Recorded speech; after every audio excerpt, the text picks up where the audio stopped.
নমস্কার ফ্রেন্ডস, আমি জাহাঙ্গীর 2016 থেকে ক্রিপ্টোকারেন্সি আর স্টক মার্কেটে ট্রেডিং করি, ইনভেস্টমেন্ট করি।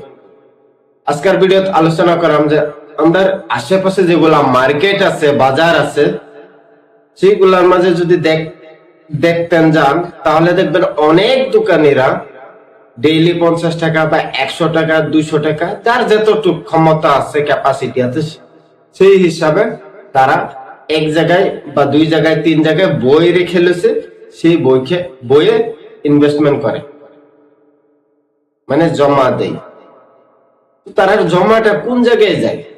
একটা তো যেটা নাকি একদম কমন, লোকালের মধ্যে কতগুলা গুট আছে বা কতগুলা সুবিধা আছে কি আপনি টাকা জমা দিলেন ডেইলি 50 বা 100 200 যত করে দেন আপনার ক্যাপাসিটি হিসাবে, জমা দিলেন সেই দোকান থেকে। টাকাটা ভেঙে ভেঙে ভেঙে ভেঙে দিলেন 50 50 50 50 করে, লং টার্ম পরে একসঙ্গে উঠায় নিলেন 1 লাখ 1.5 লাখ 2 লাখ যত টাকা জমা হয়েছে, বাস বেনিফিট, এক্সট্রা বেনিফিট কোনো নাই। সেই টাকাটারে আপনার ছোট্ট ছোট্ট ছোট্ট ছোট্ট ক্ষুদ্র অ্যামাউন্ট দিয়ে লং টার্মের মধ্যে একটা বড় অ্যামাউন্ট একসাথে নিয়ে নিলেন, বাস এতটুকুই বেনিফিট, আর এক্সট্রা কোনো ইন্টারেস্ট দেয় না। ঠিক আছে, কিছুগুলা ক্ষেত্র গিয়া দেখা যায় বা কিছুগুলা জায়গা দেখা যায় ইন্টারেস্ট দেয়, অল্প নাম মাত্র। আর আরেকদিকে কি করি আমরা, যেটা নাকি আরেকটা কমন জায়গা দোকানিরা করে, বাকি বিজনেসম্যানরা করে, ছোট ছোট দোকানি যারা আছে মার্কেটে তারা করে এলআইসি বা পোস্ট অফিসের স্কিম। সেই জায়গা তো সেম 100 150 200 টাকা পার ডে এই হিসাবে দেয় তারা। ঠিক আছে, একটা বই আছে, বইয়ে এজেন্টে সাইন করে আর কালেকশনটা ডেইলি নিয়ে নেয়। তো লং টার্ম পর কি হয়, পোস্ট অফিসই হোক বা এলআইসি হোক, মোর দেন 7% তো কেউ দিতে পারে না। 6 থেকে 7% ইন্টারেস্ট দেয়, এর উপরে কেউ দেয় না ইন্টারেস্ট বা প্রফিট। এই 6 7 8% প্রফিটের জন্য আমরা ইনভেস্ট করি পোস্ট অফিসে আর এলআইসি তে। আরেকদিকে আমরা ভারতবর্ষের ইনফ্লেশন 6 to 7% সরকারি আক্রামতে।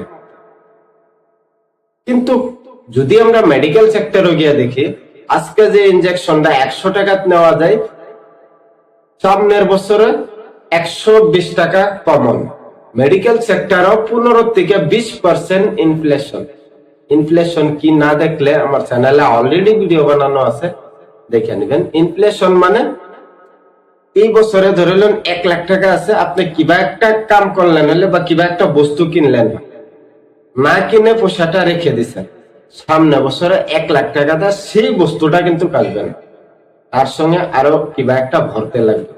তো এটাই তো ইনফ্লেশন, মানে সময়ের সঙ্গে সঙ্গে পয়সার ভ্যালু কমে যাওয়া আর বস্তুর দাম বেড়ে যাওয়া। তো সময়ের সঙ্গে সঙ্গে সব বস্তুর দাম বাড়তেছে, আমরা পয়সাটাও সেই হিসাবে বাড়তে লাগবে। যদি বস্তুর দাম বেশি বেড়ে যায় আর পয়সাটা যদি আমরা কম বাড়ে, এরকম জায়গাতে লাগাইছি এলআইসি বা পোস্ট অফিসের মধ্যে, যে জায়গাতে নাকি 6 থেকে 7-8% রিটার্ন দেয় ম্যাক্সিমাম, তাহলে তো সময়ের লগে লগে লগে লগে লং টার্মের মধ্যে সবগুলা বস্তুর দাম বেড়ে যাবে, কিন্তু আমরা টাকাটা এত খুব পারবো, ইনফ্লেশনের থেকেও কম বাড়বে।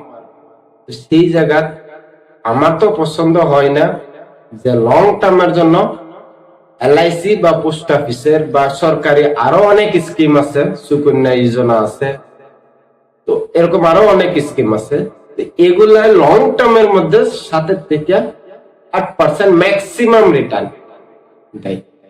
তো এর থেকে ভালো অপরচুনিটিস কোন জায়গায়? Stock market.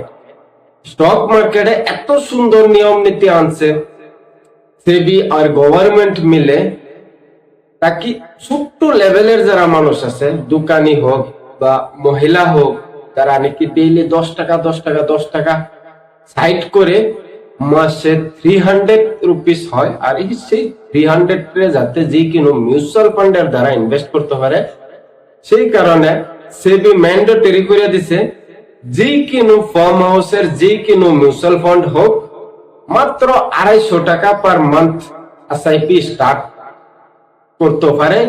সেই জন্য সব ফান্ডের মধ্যে ম্যান্ডেটরি করে দিছে 250 টাকা পার মান্থ স্কিম, মানে মিনিমাম ইনভেস্টমেন্ট। কয়েকদিন আগে ইনভেস্টমেন্টের সিস্টেম কি ছিল, মিনিমাম ইনভেস্টমেন্ট অনেকগুলা ফান্ডে 5000 ছিল, বা কোন কোন ফান্ডে 1000 রুপিস ছিল মিনিমাম ইনভেস্টমেন্ট। আর আজকের দিনও সেবিএ ম্যান্ডেটরি করে দিচ্ছে যে কোনো স্কিমেই হোক, যে কোনো ফান্ডেই হোক 250 টাকা মিনিমাম ইনভেস্টমেন্ট। কারণ যাতে ভারতবর্ষের যে কোনো গরিব দরিদ্র ফ্যামিলি বা দোকানি মহিলা যেই হোক মাসে 250 টাকা যদি সে জমা করতে পারে, তার জন্য যাতে যে কোনো ফান্ড অ্যাভেলেবল হয়। মানে এক কথায় শেষ, ভারতবর্ষের সব মানুষে যাতে ইনভেস্টমেন্ট করতে পারে। সেই জন্য সেবি অনেক কাম করছে।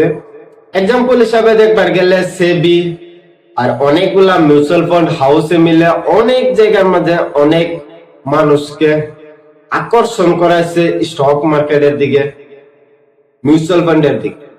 মিউচুয়াল ফান্ড একটা সুরক্ষিত জায়গা, যে কোনো নতুন মানুষ জানে কি স্টক মার্কেটের এবিসিও জানে না, তার জন্য স্টক মার্কেটে এন্ট্রি করার একটা সুবিধা, একটা সোজা রাস্তা মিউচুয়াল ফান্ড।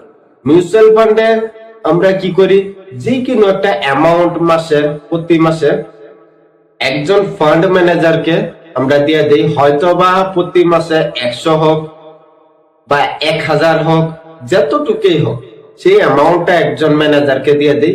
আর সেই ম্যানেজারে কোন জায়গায় ইনভেস্ট করব সবকিছু ডিটেলস আমরা দেখতাম পারি একটা অ্যাপের মাধ্যমে, বা এই ব্রোকারের যেটা নাকি অ্যাপ্লিকেশন আছে সেই অ্যাপ্লিকেশনের মাধ্যমে। আর কতটুকু প্রফিট আসছে, কি পারফরমেন্স করছে, আমরা ইনভেস্টমেন্টটা সবকিছু দেখতাম পারি। আর আজকের দিনে সেবি এতটুকু স্ট্রিক হয়েছে বা এতটুকু মানে সুন্দর নিয়ম নীতি আছে মার্কেটে। একটা নিয়ম যে আগে কি ছিল, যে কোনো মিউচুয়াল ফান্ডে অনেকগুলা স্টক থাকতো। মিউচুয়াল ফান্ডে যে কোনো সময় যে কোনো স্টক ফান্ড ম্যানেজারে কিন্তু ব্যস্ত, কোনো ইনফরমেশন দেওয়া লাগছে। বর্তমান সময় সেবি একটা নিয়ম ম্যান্ডেটরি করে দিচ্ছে সব মিউচুয়াল ফান্ডে, যে কোনো মিউচুয়াল ফান্ডে যে কোনো স্কিমে যে কোনো শেয়ার যদি ফান্ড ম্যানেজারে কিনতে আছে বা ব্যস্ত আছে, তো পুরো এক্সপ্লেনেশন সেই জায়গায় দিতে লাগবো যে কোন কারণে এই শেয়ারটারে কিনা হয়েছে বা কি বেচা হয়েছে।